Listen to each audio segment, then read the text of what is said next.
ভর্তি দেওয়ার সুবর্ণ সুযোগ। Mission MBBS, best abroad MBBS consultancy in West Bengal. গত 10 বছর ধরে মিশন এমবিবিএস মেডিকেল ছাত্রছাত্রীদের স্বপ্ন পূরণে নিয়োজিত। ভর্তির জন্য কল করুন 9732122744 নম্বরে। मुझे वंदे मातरम के अमर घोष से संपूर्ण देश के अंदर राष्ट्रीय चेतना को जागृत करने वाली इस वीर भूमि स्वामी रामकृष्ण परमहंस, स्वामी विवेकानंद पावन भूमि को मैं कोटि कोटि नमन करते हुए आप सभी का हृदय से मैं अभिनंदन करता हूं।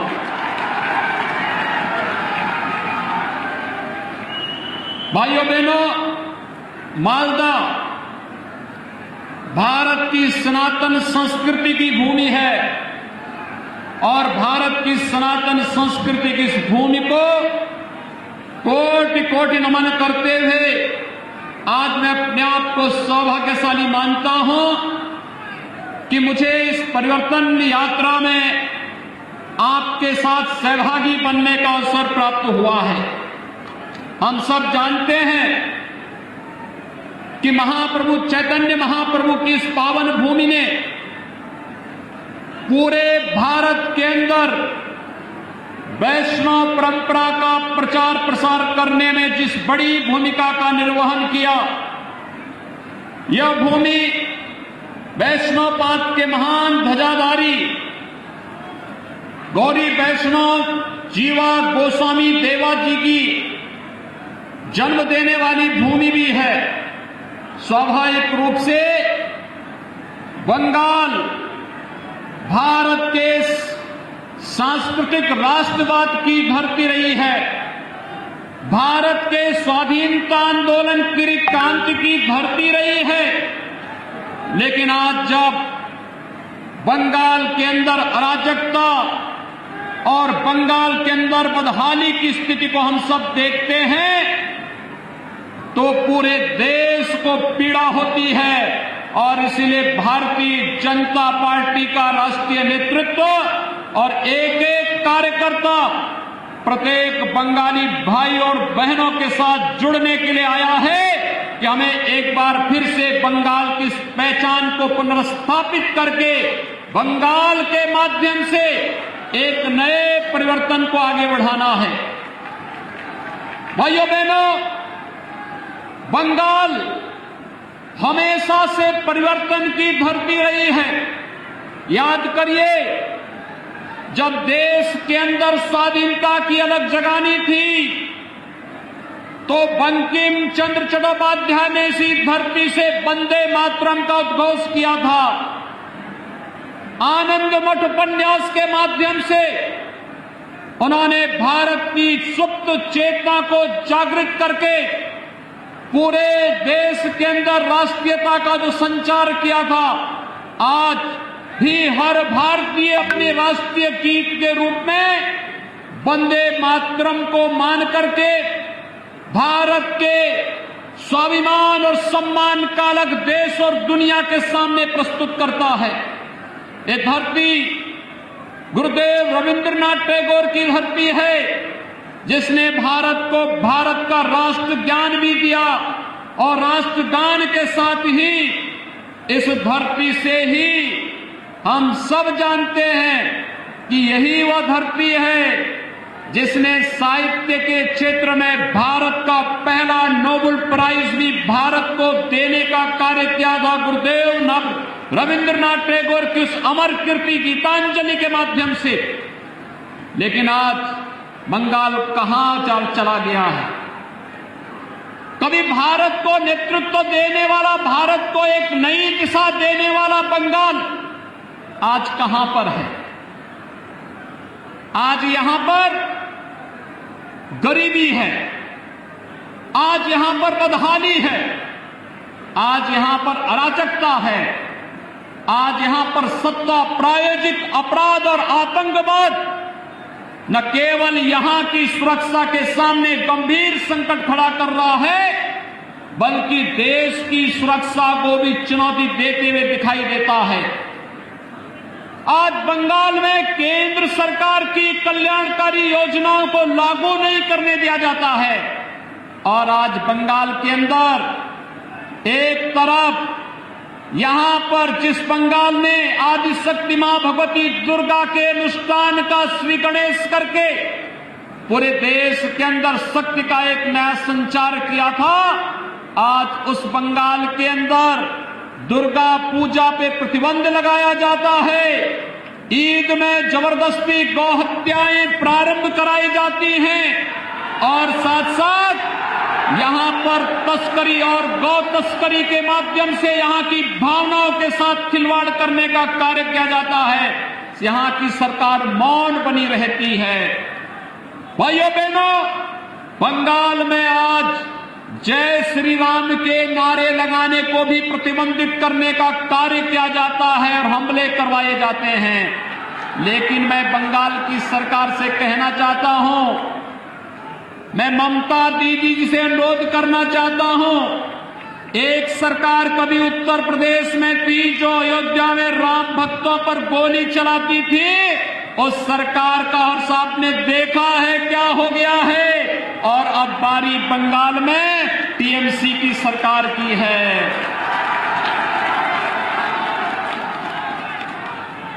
जो भी राम का द्रोही है, याद रखना, मालदा की धरती से ही मैं इस बात को कह रहा हूं, होली आने वाला है अभी कुछ ही दिनों के बाद, और कभी उस कालखंड में भी कुछ लोगों ने भगवान विष्णु और राम का नाम लेने को प्रतिबंधित किया था। होली के अवसर पर हम लोग क्या कहते हैं इसको। और मित्रों, आज बंगाल के अंदर एक बार फिर से जय श्री राम के नारे को प्रतिबंधित करने का कार्य किया जा रहा है।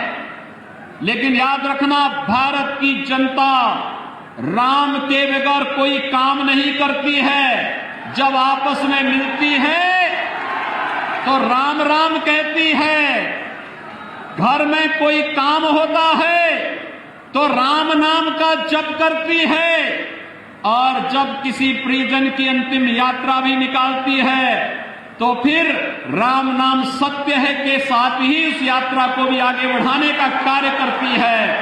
राम के बगैर भारत का कोई काम ही नहीं। और जो रामद्रोही हैं उनके अभी भारत में कोई काम नहीं, बंगाल में कोई काम नहीं। ये संकल्प हम सबको लेकर के चलना है। और मैं यही पूछना चाहता हूं टीएमसी की सरकार से कि आपको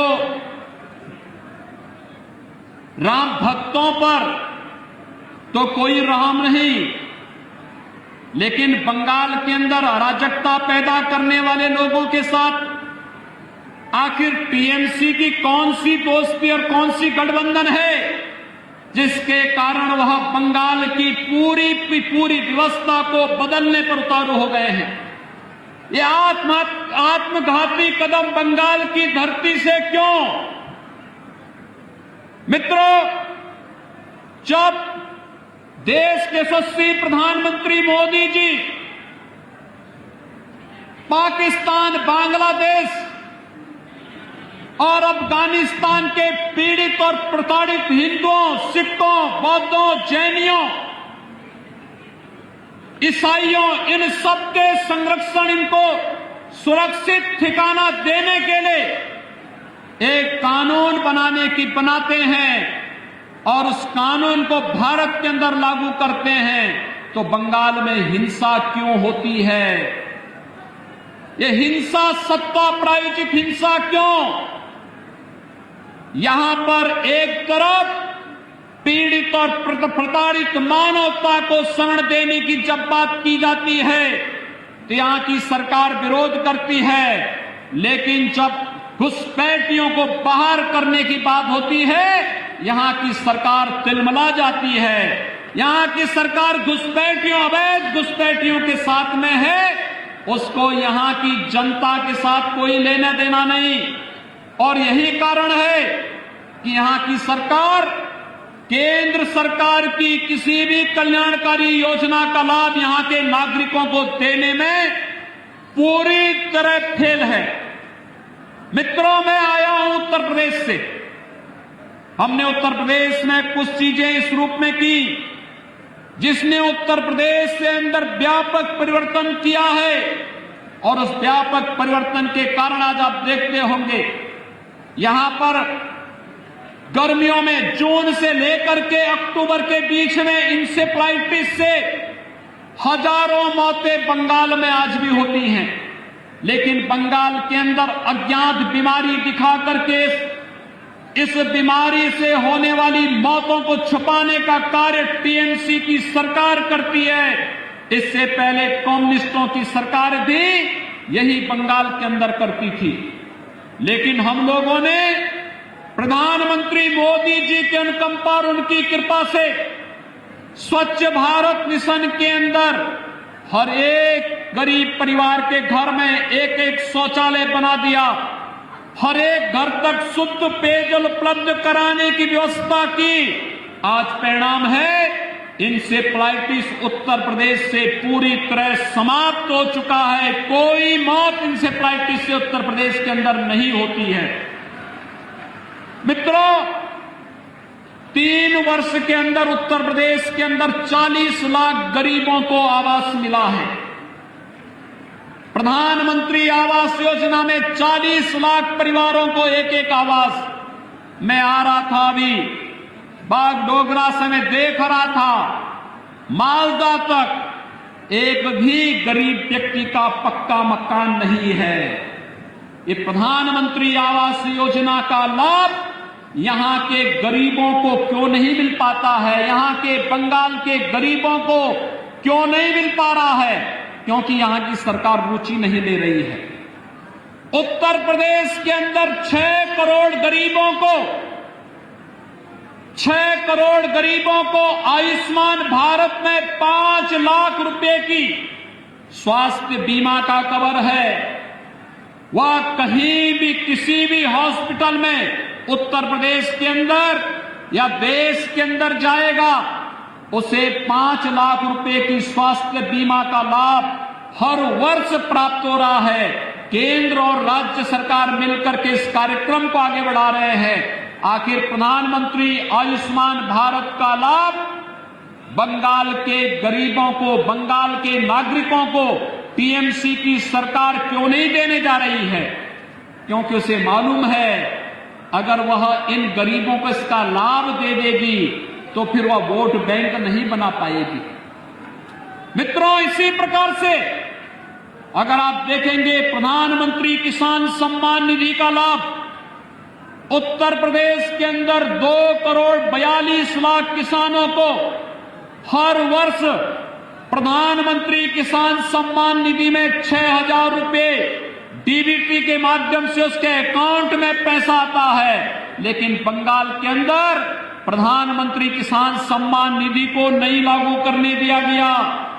ममता दीदी ने ये पैसा यहां के किसानों के खाते में नहीं देने दिया, किसानों को इसका लाभ मिले, उन्होंने इसको बंगाल में लागू ही नहीं करने दिया गया।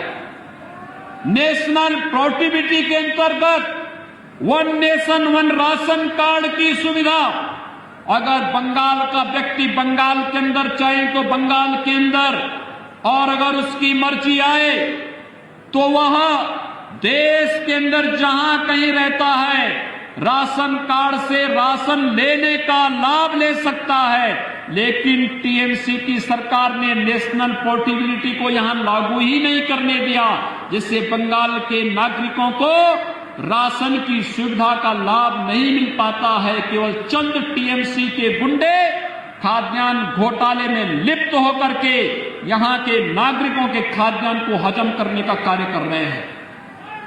मित्रों, बंगाल के अंदर छल छद्म और धोखे से यहां पर लव जिहाद की घटनाओं को भी अंजाम दिया जा रहा है। हम लोगों ने यूपी के अंदर कानून बना दिया, लेकिन बंगाल के अंदर क्योंकि तुष्टीकरण की राजनीति है, न वह गौ तस्करी को यहां की सरकार रोक पा रही है और न ही लव जिहाद की उन घातक गतिविधियों को जिसका दुष्परिणाम आने वाले समय में बड़ा खतरनाक होने जा रहा है, वह यहां की सरकार इसको रोकने में पूरी तरह विफल है। और इसीलिए आज हम सब परिवर्तन यात्रा में आप सबका आह्वान करने के लिए आए हैं।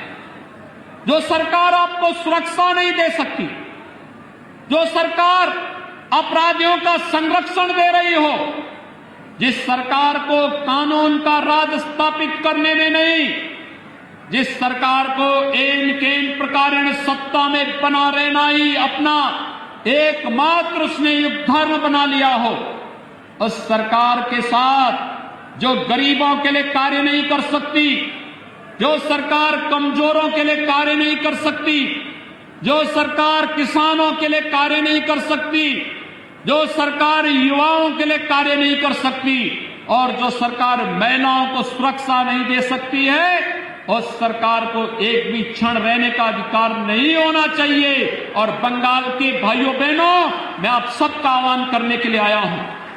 ये परिवर्तन यात्रा में जो उमड़ा हुआ जन सैलाब है, ये बंगाल के परिवर्तन का साक्षी बन करके इस परिवर्तन का बाग बनने के लिए उतारू हो गया है।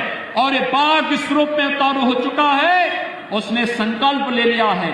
मोदी जी के नेतृत्व में पूरे देश के अंदर जिस तरीके से कोरोना प्रबंधन का कार्य किया गया, हम आभारी हैं प्रधानमंत्री मोदी जी के। मित्रों, आभारी हैं प्रधानमंत्री मोदी जी के। उन्होंने कोरोना कालखंड के अंदर गरीब कल्याण पैकेज की घोषणा करके हर गरीब को फ्री में राशन देने का काम किया, हर गरीब को गरीब कल्याण पैकेज का लाभ दिया, जनधन अकाउंट धारी को 500 रुपये महीने लगातार 3 महीने तक देने का कार्य किया, हर वृद्धजन को, हर निवासित महिला को, हर दिव्यांग जन को भी उन्होंने 1-1 हजार रुपए की राशि, भरण पोषण की राशि उपलब्ध कराई। और प्रधानमंत्री किसान सम्मान निधि से जुड़े हुए लोगों को भी उस दौरान अतिरिक्त पैसे की व्यवस्था उन्होंने उस समय की थी। आत्मनिर्भर भारत पैकेज के अंदर भी उन्होंने एमएसएमई के लिए, परंपरागत उद्यम के लिए, भारत के गांवों के लिए, गरीबों के लिए, व्यापारियों के लिए एक बेहतर पैकेज की घोषणा की।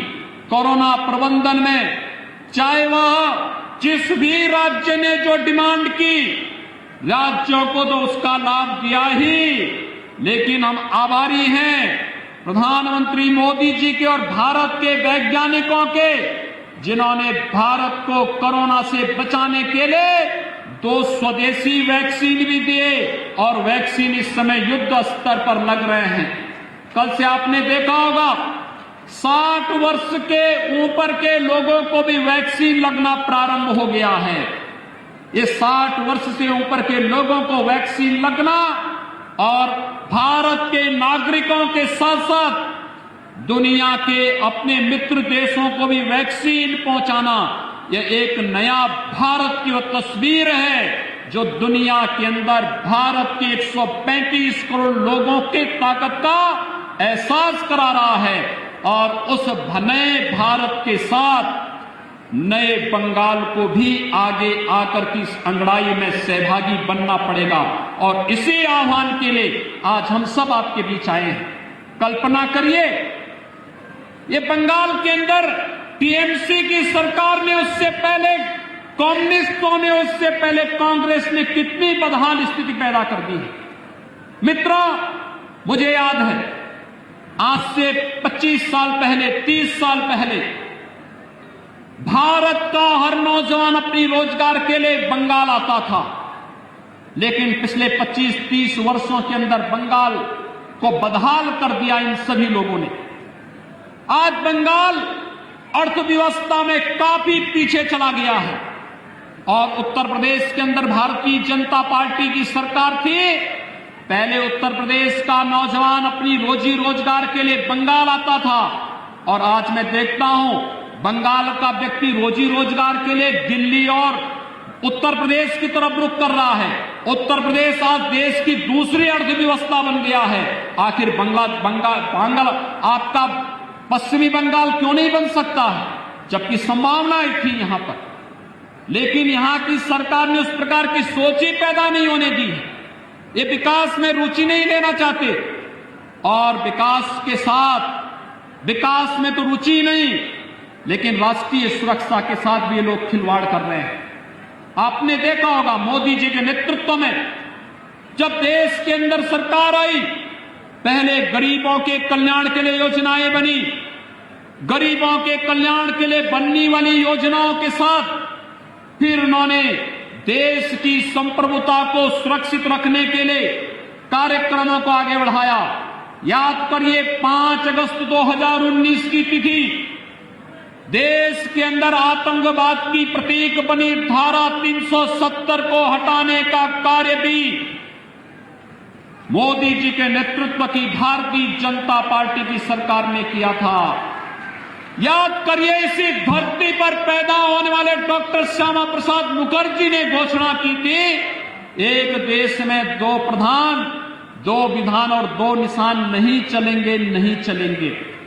और उन्होंने कश्मीर मुक्ति के लिए एक आंदोलन प्रारंभ किया था। मित्रों, डॉक्टर श्यामा प्रसाद मुखर्जी के सपने को साकार किया है प्रधानमंत्री मोदी जी ने और गृह मंत्री अमित शाह जी ने। उन्होंने धारा 370 को कश्मीर की धरती से पूरी तरह समाप्त करके आज कश्मीर भारत के संविधान और भारत के कानून के अनुरूप भारत की व्यवस्था के साथ चल करके विकास की एक नई ऊंचाइयों को पार कर रहा है। मित्रों, 500 वर्षों से हर भारतीय जनमानस की अभिलाषा थी। वह अभिलाषा थी जिसके लिए बंगाल से भी कार सेवा करने के लिए हजारों नौजवान गए थे। श्री राम कोठारी और शरद कोठारी के बलिदान को कौन विस्मृत कर सकता है, जिन्होंने अयोध्या में बाबरी ढांचे को हटाने के लिए अपना बलिदान दिया था। और आज उस सपने को भारतीय जनता पार्टी की सरकार ने साकार किया है। 5 अगस्त 2020 को प्रधानमंत्री मोदी जी के कर कमलों से अयोध्या में भगवान श्री राम के भव्य मंदिर के निर्माण का मार्ग भी प्रशस्त हो गया है। अब अयोध्या में भगवान राम के भव्य मंदिर का निर्माण कार्य जिस युद्ध स्तर पर प्रारंभ हुआ है, आपने निधि समर्पण के आयोजन के साथ बंगाल के लोगों ने जो योगदान किया है, मैं आप सभी का हृदय से अभिनंदन करता हूं और आप सबका मैं आह्वान करता हूं, अयोध्या में भगवान राम के भव्य मंदिर निर्माण के साथ आपका समर्पण और आपका सहयोग प्राप्त हो गया है। इस परिवर्तन के साथ जुड़िए और भारतीय जनता पार्टी की इस परिवर्तन यात्रा के साथ जुड़ करके बंगाल के अंदर भारतीय जनता पार्टी की सरकार को लाइए और अयोध्या में भगवान राम के मंदिर में दर्शन करके बंगाल को बचाने और बंगाल को समृद्धि के पथ पर अग्रसर करने के आह्वान के साथ हम सभी को आगे बढ़ना पड़ेगा। भारतीय जनता पार्टी कर सकती है। मित्रों, आज जब टीएमसी की सरकार सुश्री ममता बनर्जी जी के नेतृत्व में पूरी तरह विफल हो चुकी है, तब उनके द्वारा तमाम प्रकार के अनर्गल आरोप पर प्रलाप किए जा रहे हैं। उनके द्वारा जिस प्रकार की टिप्पणियां और जिस प्रकार के वक्तव्य दिए जा रहे हैं, मुझे आश्चर्य होता है कि इतने लंबे समय तक मुख्यमंत्री रहने वाला व्यक्ति इस तेजी के साथ आपा खो दे, ये बड़ी विचित्र सी स्थिति है। उनके द्वारा जिस प्रकार की बातें और जिस प्रकार की वक्तव्य दिए जा रहे हैं, ये बंगाल का अपमान है, बंगाल के नागरिकों के साथ धोखा है। आप देख रहे हैं गंगा मैया तो उत्तराखंड से उत्तर प्रदेश होते हुए बिहार और झारखंड होते हुए, पश्चिमी बंगाल होते हुए गंगा सागर तक जाती है। ये गंगा मैया तो भारत की एकात्मता की एक बहुत पवित्र धारा का एहसास हम सबको कराती है, जो एक भारत श्रेष्ठ भारत के साथ हम सब को जोड़ती है। लेकिन आज कुछ लोग हैं जो बंगाल के अंदर रह करके भारत की इस एकात्मता को चुनौती देने की मुद्रा में लगातार अपने राजनीतिक स्वार्थों के लिए तुष्टीकरण की भेंट बंगाल को चढ़ा देना चाहते हैं। हमें बंगाल को तुष्टीकरण की भेंट नहीं चढ़ने देनी है। गंगा की अविरलता और निर्मलता को तो बनाए रखने के लिए नमामि गंगे परियोजना के माध्यम से प्रधानमंत्री मोदी जी के द्वारा कार्य किया जा रहा है, और साथ साथ गौ हत्या को रोकने के लिए भी बड़ा कार्यक्रम हम लोग प्रारंभ करने जा रहे हैं। उत्तर प्रदेश के अंदर कोई गौ हत्या नहीं कर सकता।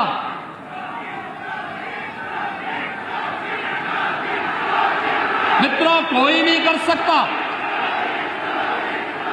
हमारी सरकार 2017 में आई थी और 2017 में आते ही उत्तर प्रदेश के अंदर गौ तस्करी और इलीगल स्लॉटर हाउसेज एक झटके में बंद हो गए। 24 घंटे के अंदर बंद हुए थे। आप भारतीय जनता पार्टी की सरकार को लेकर के तो आइए, 24 घंटे के अंदर सभी इलीगल स्लॉटर हाउसेज बंद हो जाएंगे और 24 घंटे के अंदर ये तस्करी भी बंद हो जाएगी। गौ तस्करों को पता लग जाएगा कि गौ तस्करी, इलीगल स्लॉटरिंग और किसी भी प्रकार की अराजकता और अव्यवस्था का क्या दुष्परिणाम होगा। उत्तर प्रदेश के अंदर 4 वर्षों में कोई दंगा नहीं हुआ। किसी पर्व और त्योहार को कोई मनाने से रोक नहीं सकता। कोई भी यात्रा वहां पर आज प्रतिबंधित नहीं है। बंगाल में तो न्यायपालिका को यहां की सरकार से कहना पड़ता है कि अगर उत्तर प्रदेश में दुर्गा पूजा का आयोजन हो सकता तो बंगाल में क्यों नहीं हो सकता है। आपको याद होगा, जब दुर्गा पूजा का समय और ईद का समय एक से एक ही साथ पड़ा था, या मुहर्रम का समय एक साथ पड़ा था, तो यहां की सरकार ने मुहर्रम के जुलूस को तो अनुमति दी, लेकिन दुर्गा पूजा के पंडालों में प्रतिबंध लगा दिया था। उत्तर प्रदेश में जब बात आई, उत्तर प्रदेश में हम लोगों ने कहा कि नहीं भाई, दुर्गा पूजा का जो समय होगा उस समय पूजा ही होगी और उस समय पूजा में कोई व्यवधान हम नहीं पड़ने देंगे। और एक भी जगह पूजा के पंडाल नहीं रोके गए थे। लेकिन बंगाल के अंदर बैन किए जाते हैं, पूजा को प्रतिबंधित किया जाता है, भावनाओं के साथ खिलवाड़ किया जाता है, गौ तस्करों को प्रश्रय दिया जाता है, उनके समर्थन में सत्ता के यहां पर वक्तव्य आते हैं। ये मुझे आश्चर्य होता है इन सब बातों को लेकर के। ये भारत की आस्था के साथ खिलवाड़ है और भारत अपनी आस्था के साथ कभी खिलवाड़ बर्दाश्त नहीं कर सकता है। और बंगाल की धरती भारत के सांस्कृतिक राष्ट्रवाद की धरती के रूप में अपनी पहचान बनाई है और बंगाल की धरती का ये संदेश एक बार फिर से पूरे देश के अंदर गूंजना चाहिए कि जो कार्य कभी स्वामी विवेकानंद जी ने कहा था, उन्होंने दुनिया के यानी वैश्विक मंच पर जाकर के बंगाल की धरती का एक युवा सन्यासी बंगाल की धरती से यह आह्वान करता था और उनका जो आह्वान था वह भारत को जागृत करने का आह्वान था। उन्होंने इस समय कहा था कि गर्व से कहो हम हिंदू हैं। इस स्वामी विवेकानंद का यह वक्तव्य कोई सांप्रदायिकता का प्रतीक तो नहीं था। स्वामी विवेकानंद का यह वक्तव्य तो भारत को जोड़ने वाला वक्तव्य था। भारत की सनातन संस्कृति को वैश्विक मंच पर स्थापित करने का, वैदिक परंपरा को वैश्विक मंच पर स्थापित करने का एक मंत्र था। स्वामी विवेकानंद इस परंपरा को मैं प्रणाम करता हूं।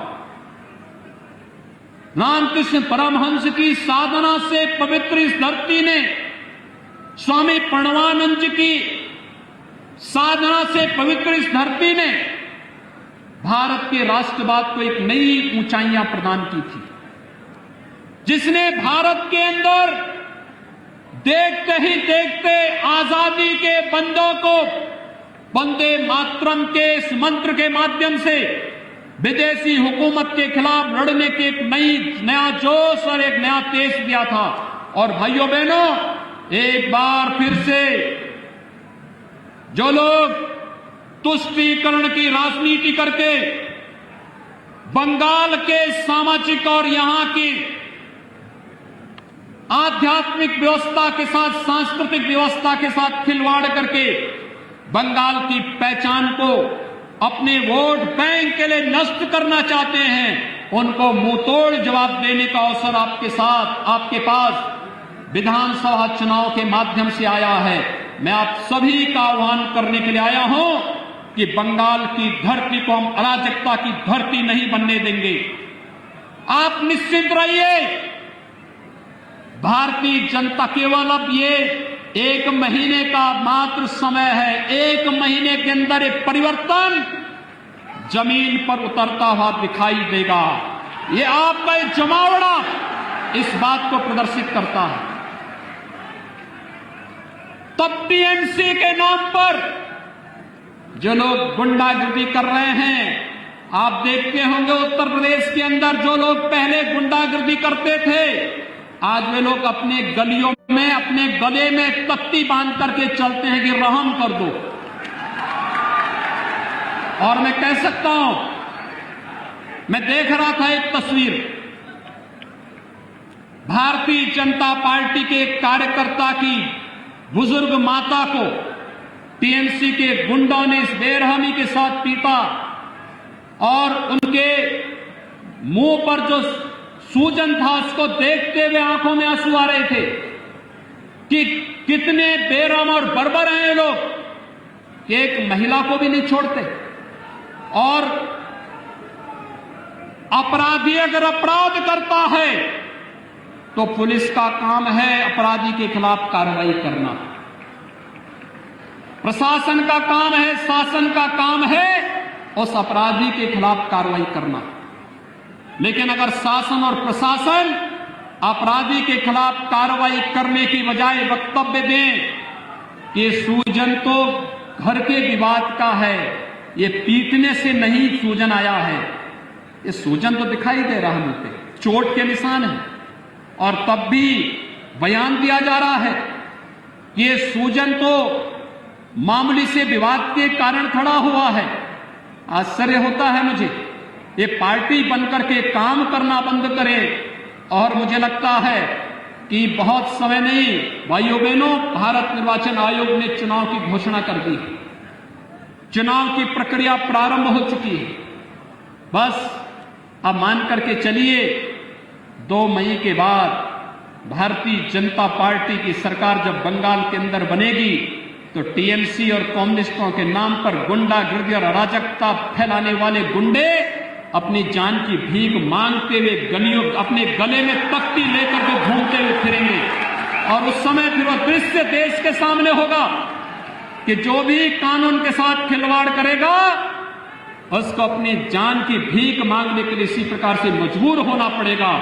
और तब उस समय के लिए हम सबको अपने को तैयार करना होगा, सारे मतभेदों को भुला करके बंगाल को उसकी पहचान को पुनर्स्थापित करने के लिए, बंगाल को विकास की राह पर ले चलने के लिए प्रधानमंत्री मोदी जी के नेतृत्व में एक भारत श्रेष्ठ भारत की परिकल्पना को साकार करने के लिए बंगाल के नागरिकों को भी रोजगार चाहिए, नौकरी चाहिए, बंगाल के नौजवानों के लिए भी अच्छे अवसर होने चाहिए, बंगाल के गरीबों को भी शासन की सुविधा का लाभ मिलना चाहिए, बंगाल के किसानों को भी प्रधानमंत्री किसान सम्मान निधि का लाभ मिलना ही चाहिए, और बंगाल के गरीबों को भी स्वास्थ्य बीमा का कवर मिलना ही चाहिए।